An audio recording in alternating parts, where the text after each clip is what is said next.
I'm Cody Daigle-Oriens, and welcome to StoryFest 2020. Due to the ongoing impacts of the coronavirus pandemic, StoryFest 2020 is going virtual. From September 15th through September 29th, StoryFest will premiere 13 live and pre-recorded author events, featuring top authors and creators in genre fiction, comics, young adult fiction, and middle grade fiction. This year, we have over 50 authors joining us from all across the country, and in cross-genre panels, they will explore the big ideas at the heart of telling stories in today's world. Even though we can't welcome you to the library's forum in person, we're glad to have you with us virtually. Thanks for being here, and enjoy StoryFest 2020.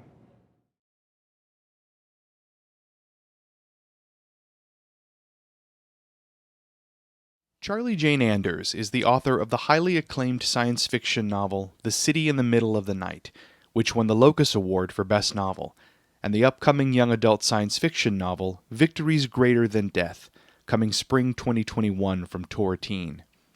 Her debut novel, All the Birds in the Sky, won the Nebula Award for Best Novel and was a Hugo Award finalist. Hugo Award-winning and best-selling author Sarah Gailey is an internationally published writer of fiction and nonfiction. Their nonfiction has been published by Mashable and the Boston Globe, and they won a Hugo Award for Best Fan Writer. Their debut novella, River of Teeth, was a 2018 finalist for both the Hugo and Nebula Awards. Their best-selling adult novel debut, Magic for Liars, was published in 2019, and 2020 saw the publication of Upright Women Wanted and When We Were Magic. Stephen Graham Jones has been an NEA Fellowship recipient, has won the Jesse H. Jones Award for Best Work of Fiction from the Texas Institute of Letters, the Independent Publishers Award for Multicultural Fiction, a Bram Stoker Award, and 4 This Is Horror Awards, and has been a finalist for the Shirley Jackson Award and the World Fantasy Award. His latest novel, The Only Good Indians, was published this summer. Tochi Onyebuchi is the author of the young adult novel Beasts Made of Night, which won the Namo Award for Best Speculative Fiction Novel by an African, its sequel, Crown of Thunder, and War Girls. Riot Baby is his adult fiction debut. Paul Tremblay has won the Bram Stoker, British Fantasy, and Massachusetts Book Awards, and is the author of Survivor Song, The Cabin at the End of the World, Disappearance at Devil's Rock, A Head Full of Ghosts, and the collection Growing Things and Other Stories. Our moderator is Mallory O'Meara. Mallory is an award-winning and best-selling author. Every week, Mallory hosts the literary podcast Reading Glasses, alongside filmmaker and actress Brea Grant. Her first book, The Lady from the Black Lagoon, the chronicle of Mallory's search for and a biography of Millicent Patrick, was published in 2019. And her second book, Girly Drinks, the history of women making and drinking alcohol all over the world, is forthcoming. Hi folks, welcome to Virtual StoryFest 2020. I am your moderator here, Mallory O'Meara. I'm really excited to talk to all these incredible genre writers about the state of science fiction and fantasy and horror writing today, and where it's going in the future. The first question I want to put to our wonderful panelists is, one of the perks of writing speculative fiction is that we can make a lot of stuff up. What attracts folks to this? What is it about writing speculative fiction that draws you as a writer? Why did you do this instead of a more, typical subject like real life things? I think spec fiction it's more economical, and it's got an entertainment wrapped around it, like icing on it, if that makes sense. If I tell a story about the time me and my dad were watching football on Sunday afternoon, and my uncle got drunk and came down and kicked our door down and fought with my dad and broke all the furniture, that's a bummer of a story. That doesn't make anybody happy, especially my uncle, I think. But if I tell a story about me and my dad watching a football game on Sunday afternoon and a zombie shambles in the front door and my dad has to fight that zombie and all the furniture gets broken, that's a much more exciting story and it gets the same emotions across. And you can do it in less space, I think. Yeah, I think I completely agree. And I think that it also provides some padding for my own brain. I can't speak for anyone else, but I write so much about trauma, and in order to keep myself from just digging holes into my own psyche, I have the tendency to use the speculative to kind of shield myself as an author. I can be like, I'm writing about a zombie. This isn't about the thing that definitely happened to me that I don't want to ever think about. Yeah, I feel like speculative fiction is real life. I feel like, you know, we're living in the most science fictional time where like it's like some weird satirical Philip K. Dickian kind of like satirical bizarre mishmash of genre tropes that has taken over our world at this point. Like you can't write about reality by using realism anymore. You just can't. I mean, I've said this for years. Like I was just watching A Million Little Fires Everywhere on Hulu, and it was reminding me that that novel takes place in the 90s. And the only reason that novel takes place in the 90s is because nobody wants to write a realistic novel set in the 21st century. Nobody. It's just not possible. Anyway. Yeah, no, it's been interesting, particularly with Riot Baby in the past couple of months, because there's a section of it towards the end that's near future, but a lot of the stuff that I drew on for that is happening right now. Like algorithmic policing is a thing that's happening now. It's a very, like the whole idea of Riot Baby was what's dystopia for some is just basic reality for others. But another thing that drew me to speculative fiction, and I grew up watching a ton of anime, reading a ton of manga, was that it was just dope shit. Like, it was just really, really, really cool. Like, I remember reading Akira by Katsuhiro Otomo, and I think it's maybe book 5. There's a scene where Tokyo falls out of the sky. Like, there's literally a hole in the sky and an entire city falls out. And where else can you find that? Like, it just the way in which... Well, don't say that. You never know what could... Yeah, yeah, you famous last words. Right now, Tochi. Famous last words. Yeah, we got all types of murder hornets and, mutant crocodiles and, like, snow in May. And, yeah, you never know. But, like, stuff like that. The fight scenes that I would watch in all the anime, everything just seemed so beautifully kinetic. And that, I think, was something that particularly in my youth and especially now, I really, really, really appreciated. What about you, Paul? Wow, what great answers. I mean, I think some of my answer is a combination of Charlie and Tochi's. Although I'm surprised Stephen didn't say what I'm going to say is I hate doing research. I'm so bad at it. Oh, I feel that, my friend. Yeah, I know, right? But, for me, like, when Charlie was talking about how we're living in a science fiction world, I mean, I think it's almost like too trite to say we're living in a horror world as well. And I found that a lot of my more recent work has gone, it's moved away from what I used to think was fun horror, like with monsters and supernatural fun. And the last few books have really been about like taking sort of realism, but just tweaking it a little bit to hopefully maybe, reflect the idea that, I don't know, like the horror idea that, we sort of live in this liminal sort of space where nothing is as sure as you think it is. Like one of the things, just besides being in quarantine in March, that drove everybody crazy was seeing like car commercials. Oh, in this, in this difficult time, or, when, unprecedented times, like I don't know, the horror writer is screaming, well, I mean, granted, it's been upped a little bit, obviously, with everything that's happened this year. But we've always lived in uncertain times. I mean, to me, that's what horror, talks about. Well, that perfectly brings us to our next question on the other end of the spectrum. Especially with all of your writing, there are parts of the real world either reflected in it or woven into it in some way. How much of the real world is mixed into your writing? Are you mixing it in to critique it, to fix it, to reflect it? How do you utilize real life issues in your own fiction? Well,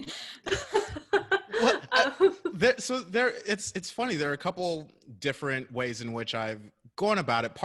One of the things is that I don't want readers to lose the analog, so to speak.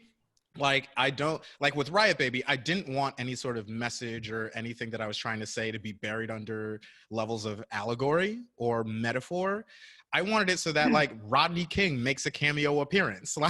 We know exactly what we're talking about, when we have a scene on 145th and St. Nicholas in Harlem, somebody drives by playing Dipset Anthem. Like that's a real thing.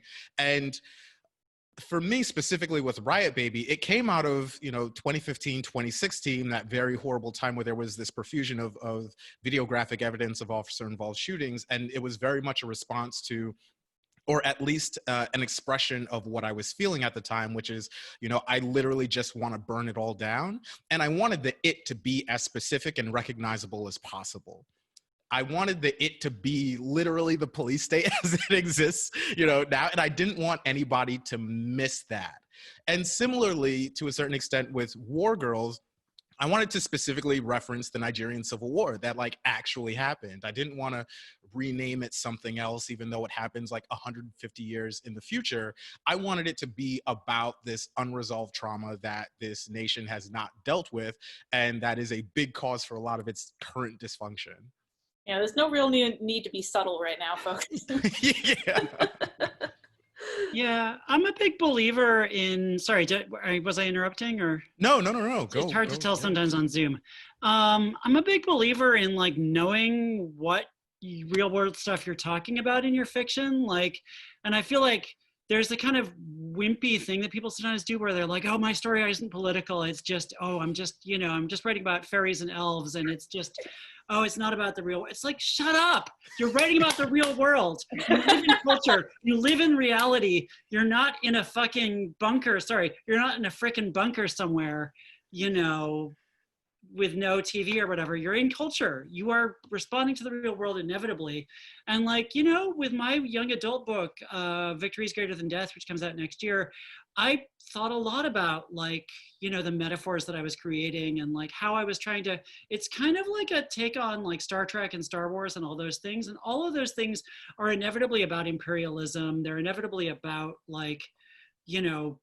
the way that some cultures oppress others. And I wanted those metaphors to be super freaking clear in my book and to know that what I was talking about, and not to be on the nose old school Star Trek, Gene Roddenberry 1960s Star Trek, where they're these are the people who are black on this side, these are the people who are white on this side, and they're gonna I wanted to be not hitting people over the head with it, but I wanted to know in my own mind what the metaphors were. And I feel like the people who were my early readers, I was really happy when they came away and they were like, okay, yeah, I feel like I get what this is about. I feel like this is speaking to stuff that I'm dealing with, but not in I feel like it's a tightrope that you have to walk. But I feel like the first step is knowing what you're writing about, kind of, and not pleading ignorance. Yeah, I think that there can be a really foolish thing that some authors do, and I try not to be judgmental about other people's process because we're all different, but I think that there are some people who think that they can exempt themselves from real world conversation and context in their writing. And it's always embarrassing to me to see, because I'm like, you live in a context, your readers live in a context, you're in conversation with each other and with the world, and when you try and say, no, I'm not part of that conversation, I'm outside of it, that's how you end up having enormous uninterrogated problems in your text, and that's how you end up reinforcing existing problematic narratives. I will also say, I don't know about all of y'all, but I'm just not quite creative enough as a writer to not pull stuff from the real world. I'm always just oh, this bonkers thing exists in the world, great. Mine, oh look, it's a fantasy. Oh, you go. You went last Me? time, man. Okay. Yeah, obviously, I think everyone would agree that, just the act of writing is a political act. It's inescapable, as others have already alluded, that, it's fantasy to think that your work wouldn't have some sort of politics, to it. The act of quote unquote being apolitical is a political act. No, for me, it's funny. I think for some writers, besides just the fear of being political, I guess, I don't know. I think within genre, maybe I'm wrong, you guys can tell me, there's this weird fascination with the idea of deathless prose. Now, I don't know if that's the case in realistic or, realism or literary fiction, but, especially in horror, there seems to be sort of a lot of people that carry the banner, oh, deathless prose, you can't, if you talk about today, it's going to totally age your work. Listen, first, any young writer, I tell them it's hard enough to write something that's going to work for readers now. I can't imagine thinking about what readers, 50 years from now who have, become nuclear mutated sort of people. Like, what are they going to be reading in 50 years? No, you're writing. I'm always trying to write about now. I'm trying to write about my fears and anxieties of today. Sometimes it depends on the story. Sometimes, I trust that's going to happen organically. Like I have gone into books where I wasn't sure what it was about, sort of, but I trusted my subconscious that, I would figure it out by the time I got to the end. But sometimes, like with The Cabin at the End of the World, I went into that purposefully trying to write a book that would create some of or replicate the anxieties of starting life or living life in Trumplandia. And magnify it for us all uncomfortably. Yeah. But Nick Hornby said, like, somebody asked him, I remember in an interview, are you worried about talking about all these contemporary bands? Is your stuff not going to feel dated in 10 years? And he said, I'm not writing for those people in 10 years. I'm writing for you right now. And I think that's what we got to do. And yeah, we can't avoid being political. Everything you do, like you were saying, like somebody was saying, or like Rush says, if you choose not to decide, you still have made a choice, right? But yeah, I took this question. I appreciate the real world, that we can't avoid talking about that, but just the level of reality. Like when you watch X-Files, you know that when Fox is running around with his digital tape of all the proof of everything he wants to believe in, he can never get it to the journalist, because if he does, then the X-Files calves off into a side universe. And then next episode, when there's a monster, that monster is not in our world to scare us. It's in the X-Files universe, and that's not scary to us. It doesn't matter. And the way that like translates to horror is, my job as a horror writer is to convince the reader that this is the real world, such that when they get up at 2:30 in the morning to get a glass of water, they're going to be chilled by whatever story I planted in their head. If I give them the safety of this isn't a real world, then I'm going to have a really hard time scaring them, I think. Well, that is also a perfect lead into the next question. It's very salient for Paul, who wrote a pandemic book that came out during the pandemic, but obviously we're all in this sort of yeah, thanks, Paul. It's really fun reading Survivor Song. So we're all clearly in this sort of bonkers dystopian nightmare world right now. Clearly this is very relevant to Paul, but I'm interested in how it is for everyone. How are you all finding, working during the pandemic? Have you found that the response to your work has changed now that we're all in quarantine? Maybe if people gravitated towards your work more or less, or how is this affecting both your writing and your readership? I guess I'll say really quickly, yeah, with Survivor Song, now, I mean, I wish, it's for the benefit of the book. This is like number 3,000 on the list of 3,000 things that I wish were different about today. But yeah, I wrote the book. I started in July of 2018 and finished, the final edits October of 2019. And there's a lot of weird, quote unquote, prescient stuff that goes on with what we're dealing with. And the medical sciencey stuff are all credit to my sister, who's a nurse at one of the biggest hospitals in Boston. So at first, this book to me was like, it still is, every book to me is a joy, but it was really a joy because I got to work with my sister on the book, which was amazing. She's one of my best friends, and it was just, it was just a cool thing to do. But now the book is so weirdly wrapped up with my worries for her, because she was in the thick of it in April in particular. She's going to be suffering from PTSD, and, she lives in fear of the next wave. And, it's hard for me to separate my sister from the book now, which is a very sort of personal take on it. So, it's, I don't the larger question, how are readers reacting to it? To this book in particular, I know there's a whole bunch who don't want to read a pandemic story that's really close to what's happening right now. And I totally get that. Please. The last 2 weeks of March, when I first came home from school, I was in a metaphorical fetal position on the couch watching Mythbusters and Animal Planet for 2 weeks before I could crawl out of my own head to function. So I totally get it if readers, don't want to go to the horror route of escape. But for me, I was able to pull myself back into myself by actually rereading Peter Straub's The Throat, which really had nothing to do with what's going on, but it's such a disturbing novel, but Peter's such a wonderful writer. I don't know, I was able to get back a little piece of myself, a little control over something where obviously it was being demonstrated that I had no control. Yeah, Paul's novel has turned out to be kind of prescient. I'm trying to get him to write a novel about me becoming a werewolf, but he won't do it yet. Oh, me next, please. Yeah. All right, I'll get working on it. I was going to write a book about like fluffy bunnies having a great time next. I think that's really the next book, but That's always the most difficult stuff. Yeah. Well, That's I mean, always the most the same difficult. thing happened with Riot Baby. I mean, are you finding? And again, this is also a question for all the panelists.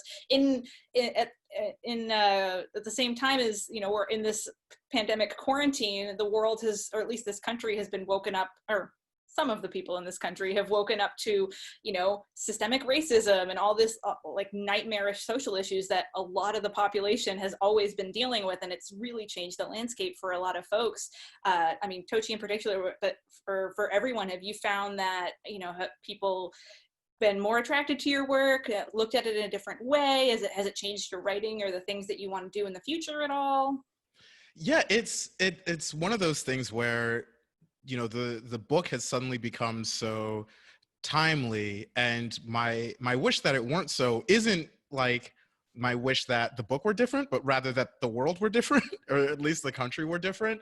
After George Floyd was killed and there was, and then the protests started to erupt, people were reading Riot Baby and they were saying, this is like the perfect book for these times. Like, this is exactly what's going on. Like, this is so prescient.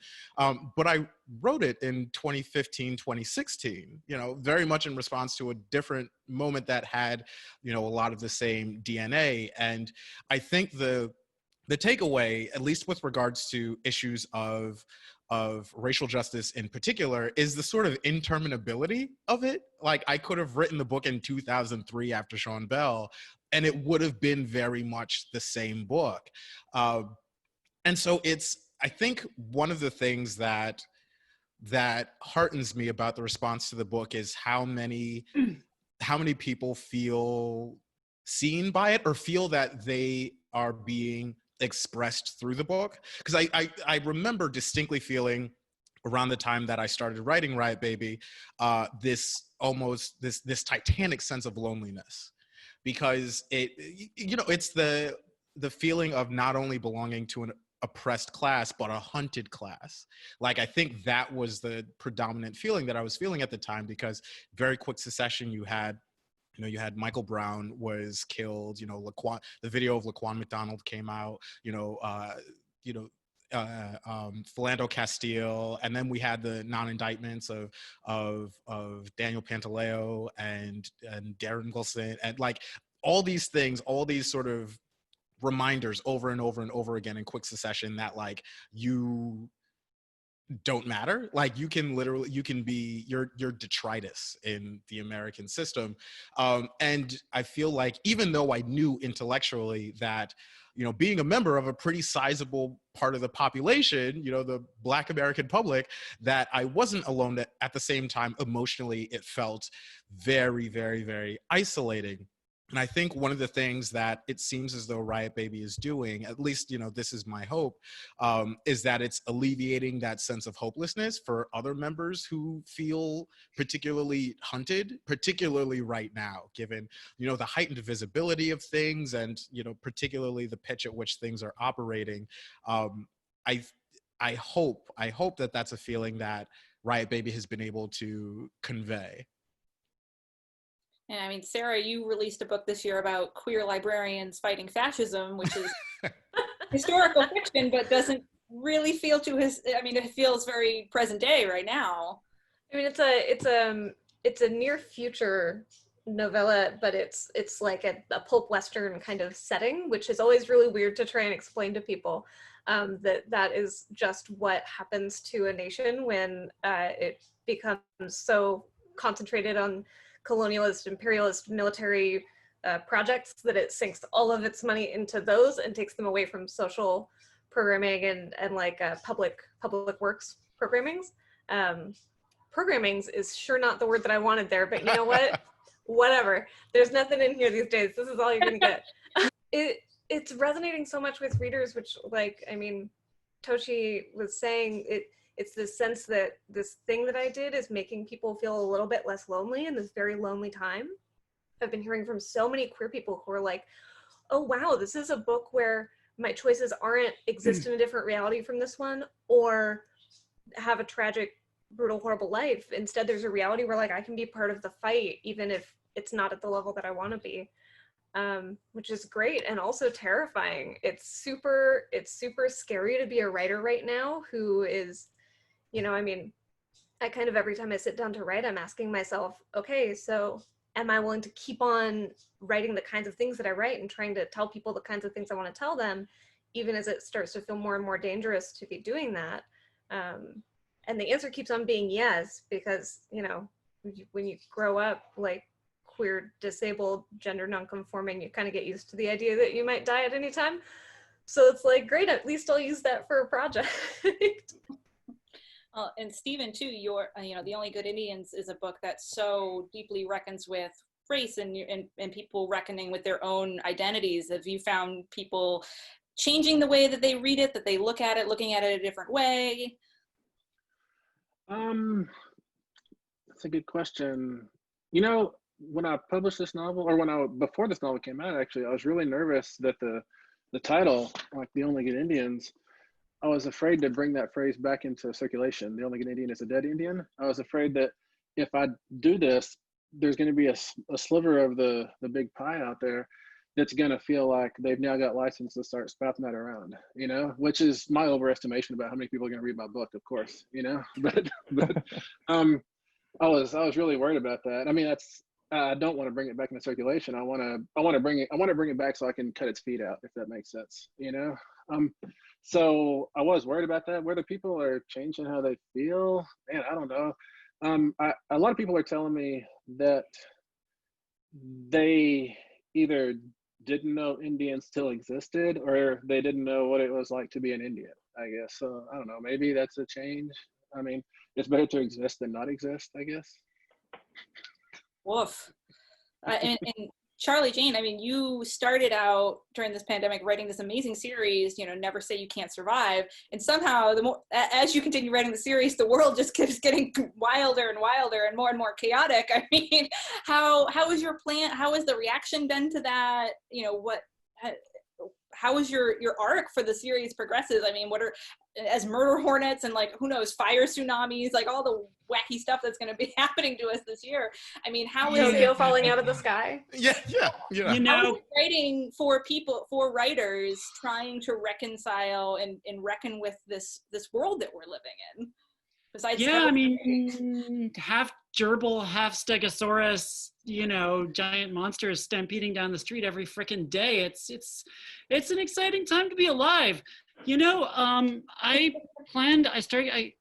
came up with the idea for like this series of writing advice columns, Never Say You Can't Survive, like a long time ago. And it took forever to kind of put it together and pitch it. And then it took forever for it to be accepted. And it just came out, you know, it started happening a month or two ago. And I've been posting them every week at tor.com. And it's been really interesting because like, it feels kind of like the timing is pretty good for like a set of essays about how to use creative writing to kind of survive and protect yourself during hard times. I didn't expect to be doing those essays at a time when I felt so just overwhelmed and anxious and depressed about the state of the world. I expected to be sort of sitting on my nice like mountain of fluffy pillows from my like the heights of my like serene, you know, happy place, being like, well, I'm perfectly contented and happy, but you all might need help feeling okay. And instead it's just like I have to kind of psych myself up to like, no, actually writing is a thing that you can do to feel better. And I'm going to prove it to myself. And part of how I'm going to prove it to myself is by keeping on doing this series that I promised I'd write, that, you know, I didn't expect to be writing during this crazy fucking time. Sorry, my hair just did a weird thing. Anyway, this is what I hate about Zoom. Anyway, but it's been really interesting. And I do feel like I hear from lots and lots of people who are like, this is really helping and this is really good. And I had this whole arc planned out of like kind of starting out super kind of you know, with the big idea of like writing to kind of just escape into something that's not the real world, and then getting more nuts and bolts. And I've had to adjust as I went along, just because it feels like the real world is getting crazier and crazier. And the more therapeutic I can make it, and also the more kind of like it's gonna get, like, by design, it's gonna get more and more political. Like there's a whole section coming up where it's all just about like incorporating politics into your writing. And that's like, there's gonna be like several essays about that I'm really thinking hard about what those are gonna be now, because I feel like it's a different thing. But it's a really weird time to be writing. It's super weird. Like, I don't know what the world's gonna look like a few months from now. Like when my young adult book comes out in next April, I have no idea whether we'll, you know, still even be here. Like, it's just such a weird time to be trying to write books to an audience that I can't even imagine. But I actually feel like, yeah, I mean, this writing advice thing has turned out to be kind of a therapeutic project for me as much as for the people who are hopefully reading it. So it's been actually really nice. Well, I want to take that and sort of reflect it to the rest of the panelists back into our next question. I know for me as a nonfiction writer, working in quarantine has been surely an adventure. A lot of bourbon involved now. How has, you know, insert massive list of things here, all the things that have happened in 2020, how has it affected your writing process? Is it going to be affecting the projects that you do in the future? How has all of these things separately and combined affect the way that you're going forward with your stories? You know, since all this shutdown stuff, I find that I write a lot less in airplanes and airports and motels, you know, and it's kind of nice to be at my home keyboard. I didn't realize it would be so nice, but I'm used to writing in the middle seat with the dude next to me, like watching every word I write, you know. And, so this has been a lot different. The way it's changed, like, well, the first hurdle I've hit, anyways, the first obstacle is, I guess in 2019 I wrote a novel set in 2020, and now, I don't know, it's a time travel novel. I thought it'd be so clever to do 2020 hindsight 2020. I thought that'd be super clever. I'm the first person to ever think of that, I know. And but now everybody's wearing masks and nobody goes anywhere. So I don't know if my 2020 counts anymore, you know? That's funny. Yeah, it's funny. One of the things that I've been trying to be okay with during these times is the sort of residual guilt I feel from how productive I've become during this time, because it's so horrible for so many people, and not even necessarily even those on the, you know, on the front lines, essential workers, hospital workers, you know, folks who work in elderly care, but even for people that like have kids that are home and have to worry about school in the fall, or even during the spring when all of a sudden they had to deal with all types of childcare issues that they didn't necessarily plan for. And here it's just me with my PS4 and my Xbox, and my streaming subscriptions and my books. I literally have everything that I need here. And as long as like my Time family, enough at last. yeah, exactly. Exactly. Like I finally was able to play through all of Red Dead Redemption 2 and it was magnificent. But yeah, it's I find that the big thing, actually the big thing for me has been the migration of events from in-person to online, because without that travel, I suddenly have this much greater reserve of energy, just like emotional and physical energy, to actually write and tell stories and whatnot. And you know, I don't necessarily, like, I did so much of my writing on trains because I was constantly going back and forth from Connecticut to New York. So I practically lived on Metro North. And it's such a blessing to no longer like have to do that. But yeah, I think that's been the big thing. And you know, it's difficult to talk about because for so many people, this is completely like cluster cussed their entire situation. And they, particularly with, you know, the mental health aspect of everything that we're going through, like they haven't been able to focus, or they haven't been able to concentrate, or there's all sorts of other stuff that they're dealing with.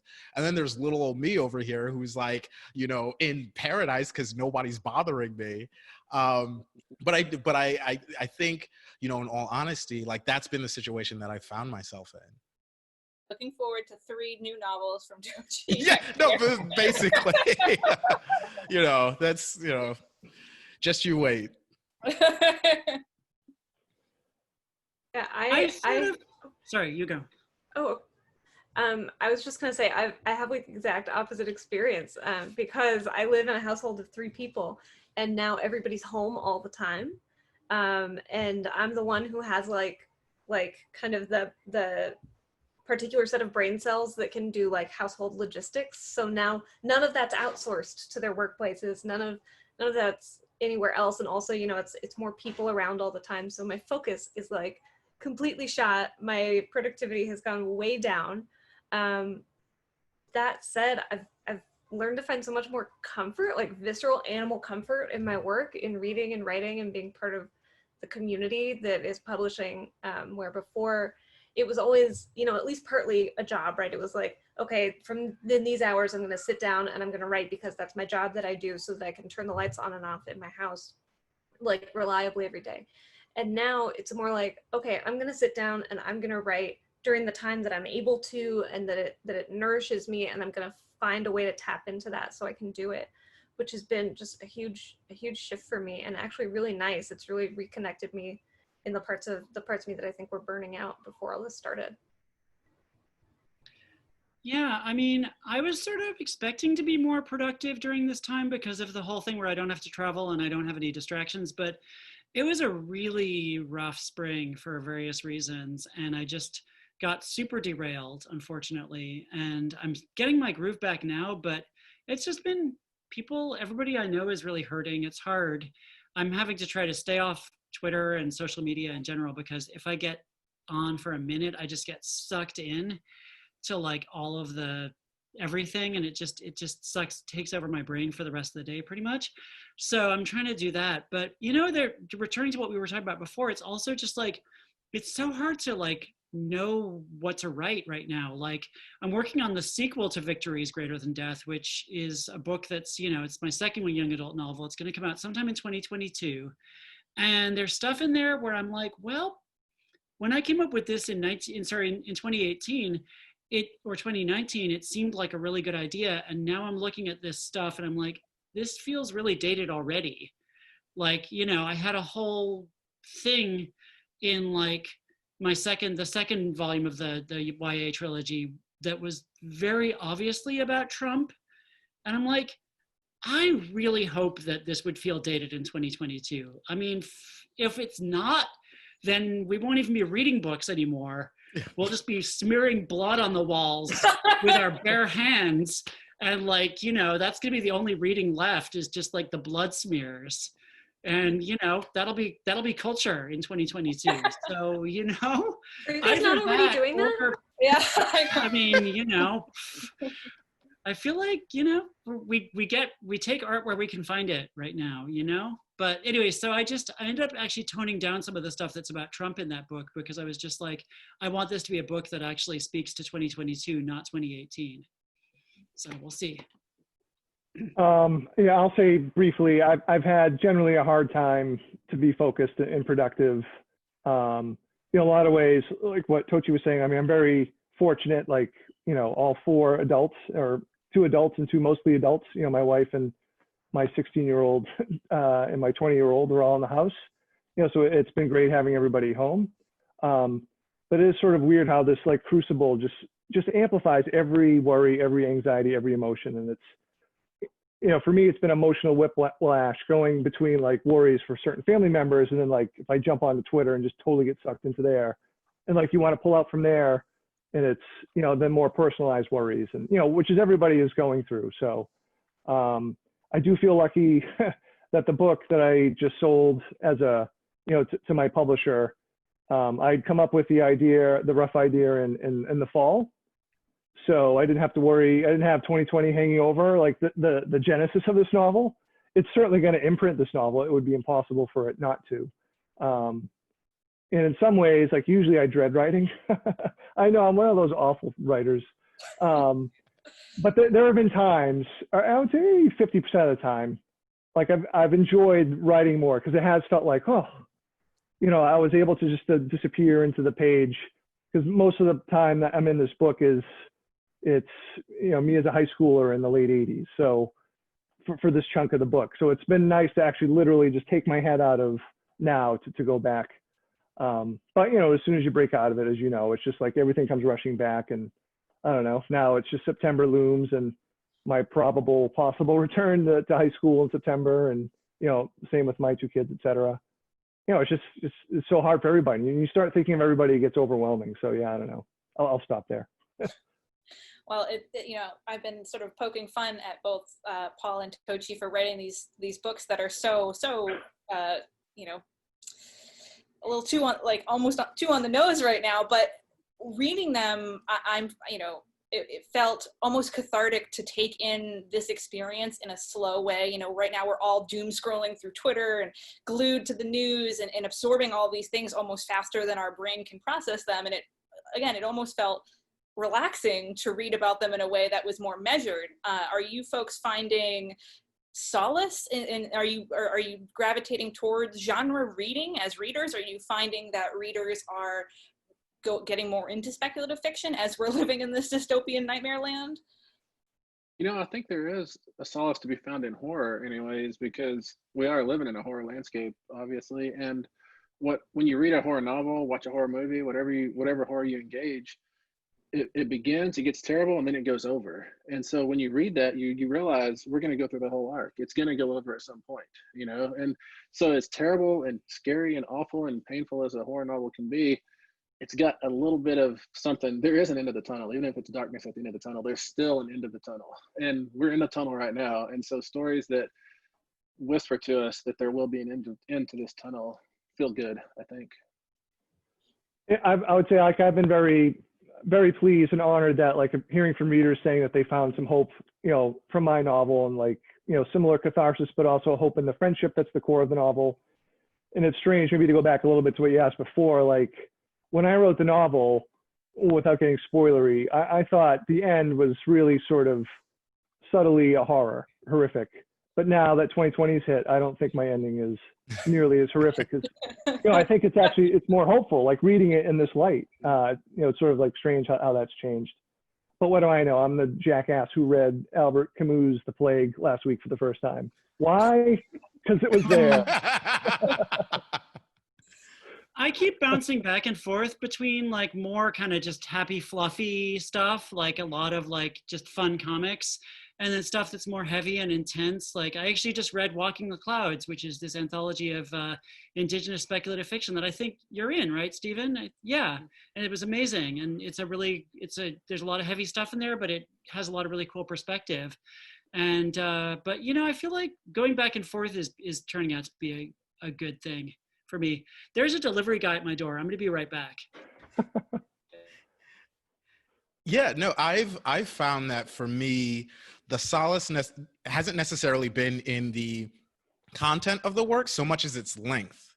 For instance, I was so grateful that yesterday I was off Twitter when the news about Kamala Harris being chosen as the VP pick broke, because I had no appetite whatsoever for 280 character hot takes and people all of a sudden like knowing everything there is to know about, you know, US presidential politics, and then all the misogynoir that's, you know, inevitably going to, and everything from, oh, she's a cop, to everything, like all that stuff, right?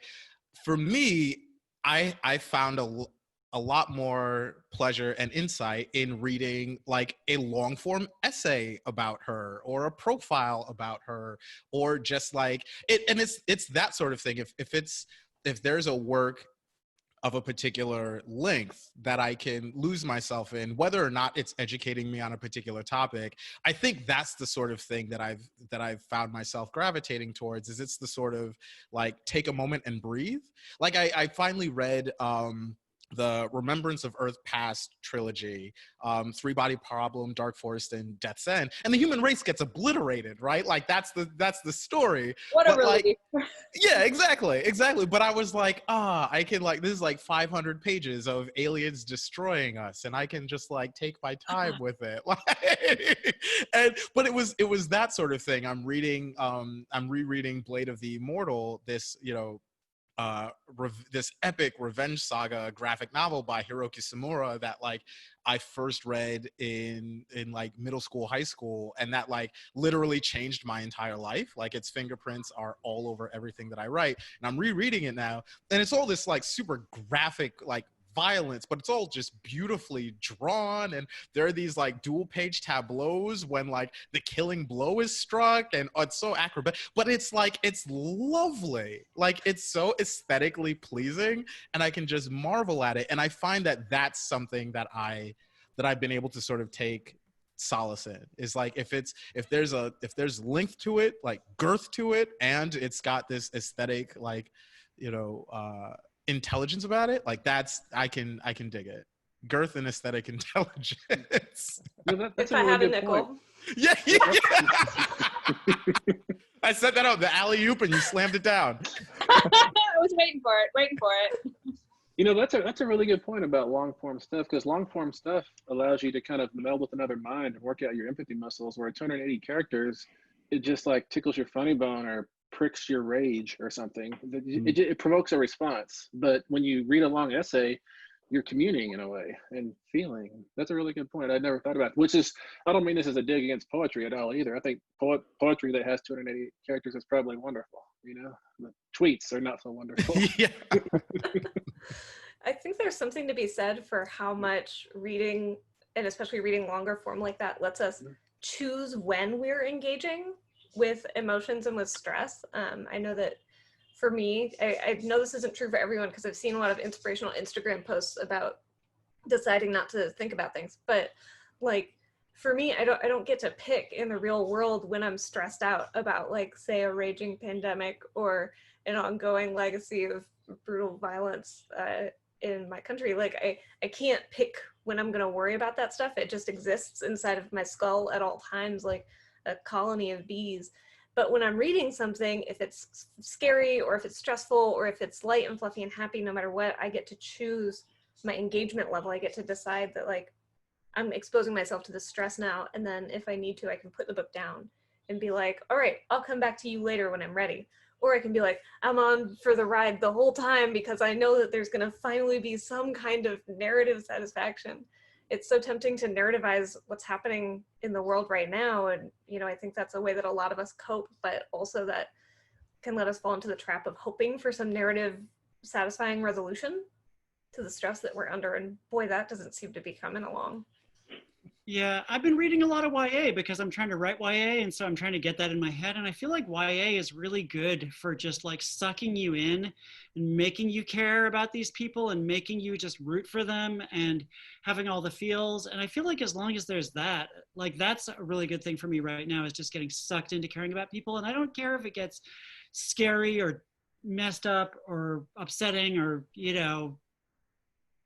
just horrifying, as long as I can just be sucked into caring about these characters and they're want them to be okay. And as long as there's going to be some emotional payoff to it, Oh, for sure. I mean, I've been reading a lot of YA just because teenagers feel everything all the time, and it sort of feels like that's what we're going through right now. So all of a sudden, we all feel like teenagers right now. So last question, going forward, how is all of this going to be changing either the way you write your stories, the way you see yourself in your stories, maybe even your writing process? Is everyone going to be wearing masks in your next novel? Like, how is this? We cannot. There are a lot of folks who like to pretend that they get to just go through this unscathed and don't have to think about a lot of things that are happening in this country, but we can't do that. So inevitably it's going to be changing something. So how is that going to affect you as a writer, whether it's your content or your process? I think. After you. So for me, I think the biggest arena where that's the case is being more deliberate about who I work with and like who I'm able to afford opportunities to, or like direct opportunities to, that sort of thing.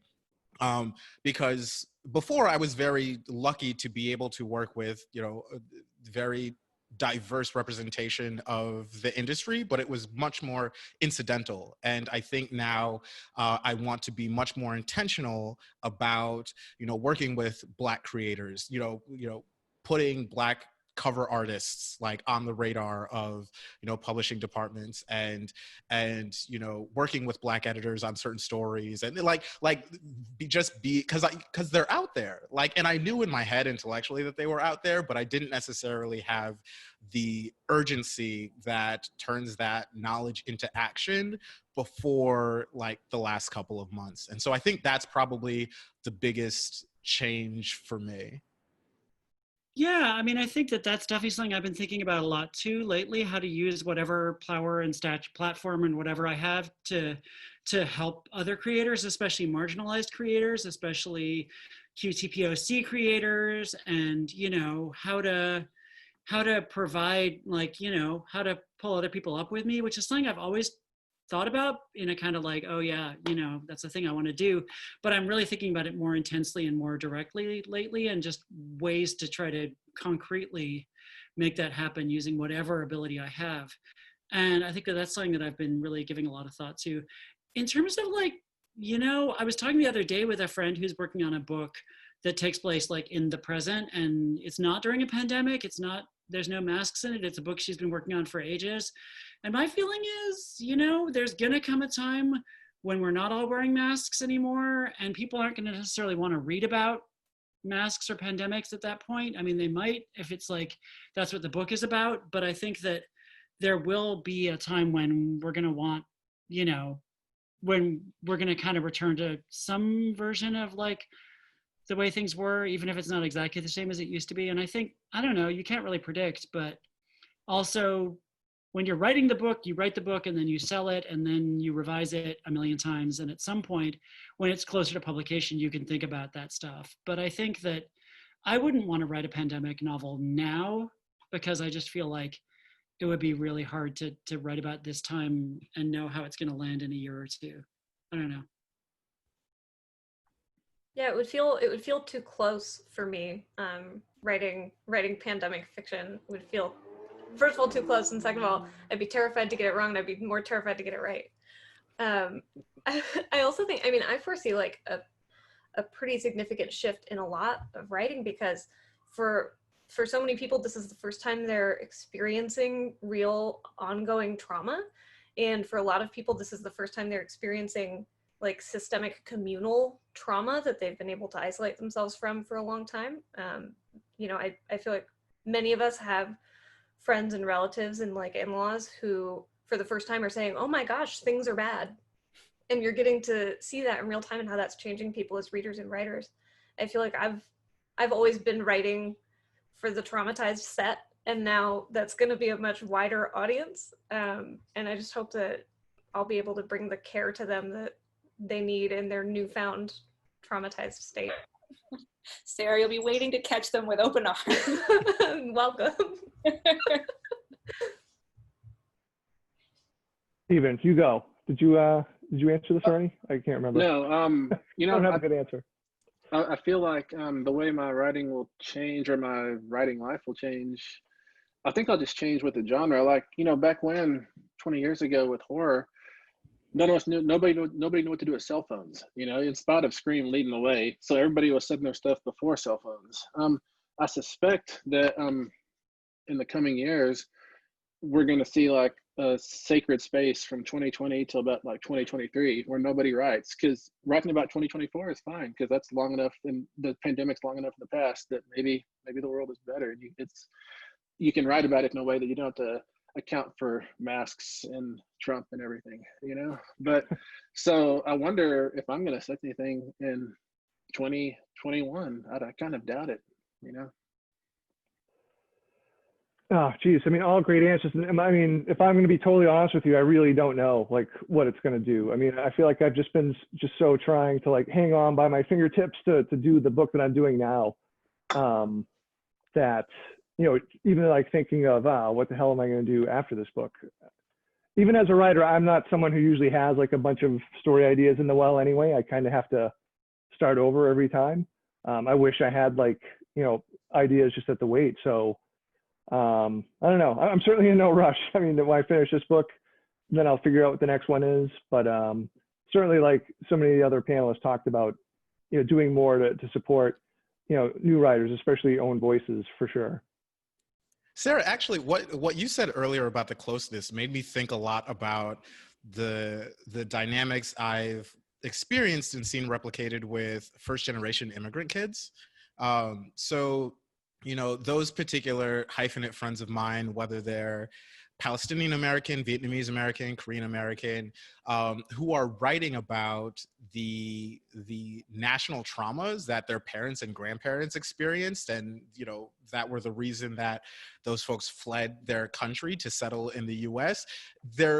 It feels as though there was a generation where that wasn't written about or even talked about at all. And then these American-born kids are asking their parents and grandparents for these stories, or like discovering these stories for the first time, and are like writing about it now, are excavating those instances. Like I'm thinking of there was a book by Crystal Hannah Kim that recently came out. I think it might have been last year. If You Leave Me, I think that's the title. But it's about the Korean War, and a lot of it came from conversations with her grandmother about it. I'm thinking also of The Sympathizer and, you know, the Vietnam War. I feel like there might be a similar thing, maybe on an accelerated timeline, but I feel like a similar thing might happen where you have this period of time, like Stephen was talking about, where it's sort of like blank space, and then we get all the pandemic novels. Like I'm already imagining the like John Cheever-esque, like, you know, disaffected, you know, marriage couple pandemic novel that's all about like the interiority of these upper class, like white New Yorkers in the Upper East Side, and the falling apart of their marriage, and it spirals out into like, you know, this dude's a college professor and he has a student that he's in a really ill-advised, like I can already see it in my head. Like it's already, I can already see it in my head. It's a twinkle in the author's eye right now. But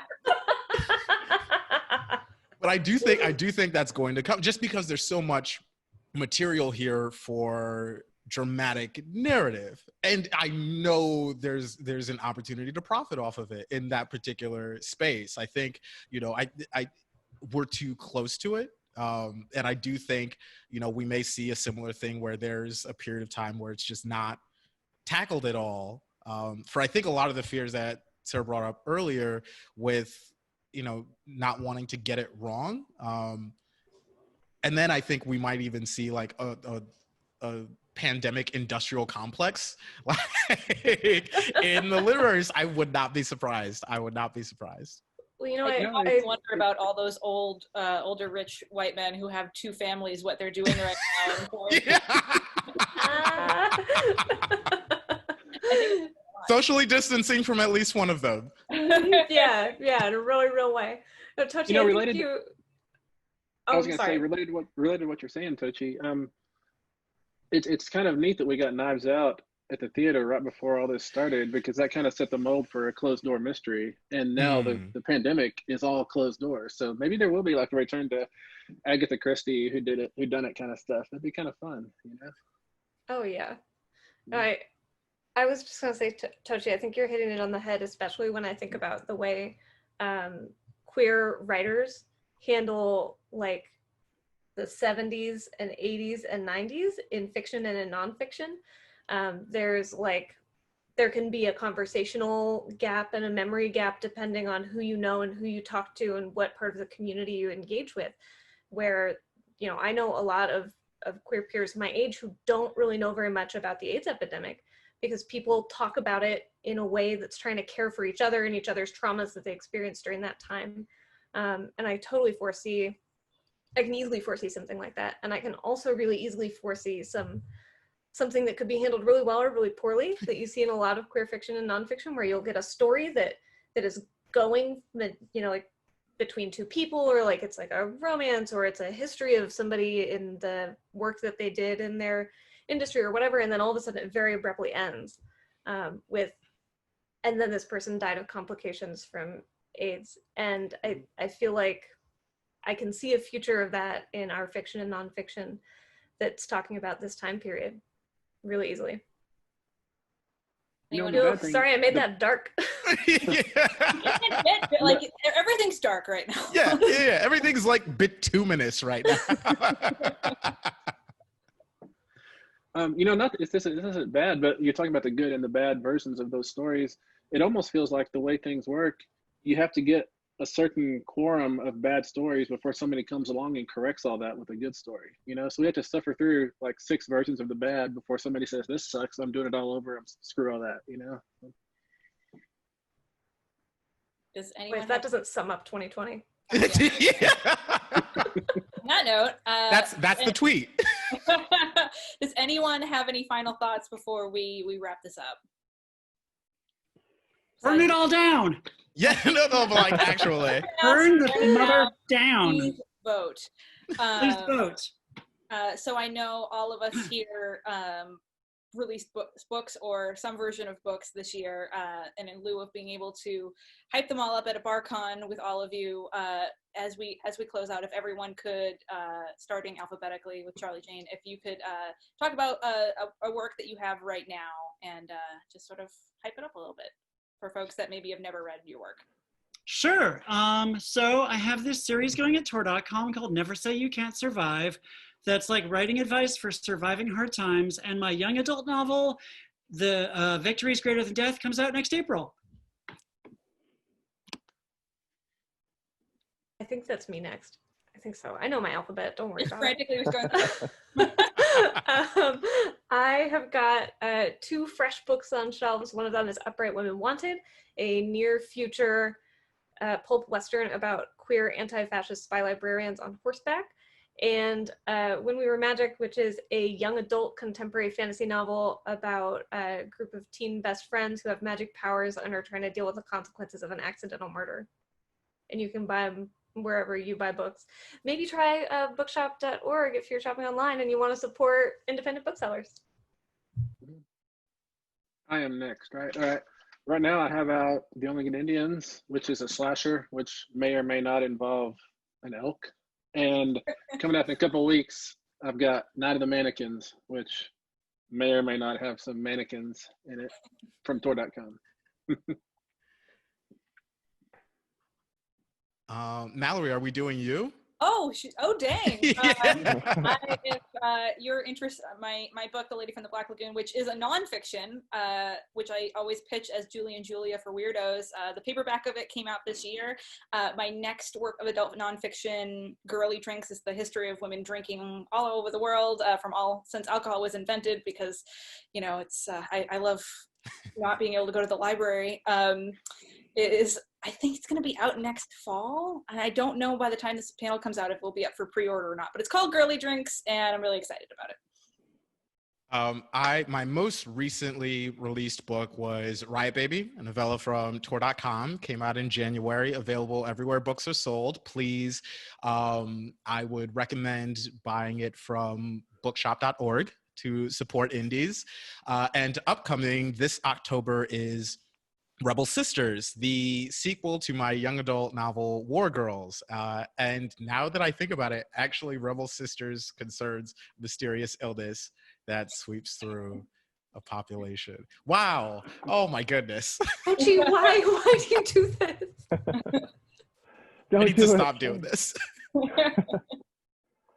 Luckily, my last name is usually always last because I have to sing the whole alphabet song in my head just to figure out what letter I'm supposed to be at. But this July, my novel Survivor Song came out. It's about an outbreak of a super rabies virus in Massachusetts, and it features 2 friends who are trying to navigate now. It's told over 4 to 6 hours, so it's almost told in real time though. Romola Sherman, who's a pediatrician and best friend of Natalie, who's eight and a half months pregnant. And also my short story collection, Growing Things and Other Stories, came out on the same day. So that's out there too. Bookshop.org, or if I can give one bookstore a shout out, Copper Dog Books in Beverly, Massachusetts, a new and a great independent store. They deliver books to my COPD mom, social distantly. So they're awesome. So thanks, folks, for coming to the StoryFest panel. I just want to add, if you are in quarantine, you are struggling, you are wishing you had more things to do, it's free to get a library card. The Connecticut Public Library is absolutely amazing. We love StoryFest. You can get Libby and listen to audiobooks for free and read ebooks for free. Even if you can't go and get curbside pickup, you can stream things for free. There's a lot of great things, including all of these wonderful folks' books through your local library. So Libraries rock! Yeah, The libraries! Libraries! We love librarians! Thanks for watching. If you enjoyed this panel, head over to our StoryFest 2020 playlist and check out the rest of our virtual author events. And for more information about StoryFest, visit the library's website at www.westportlibrary.org.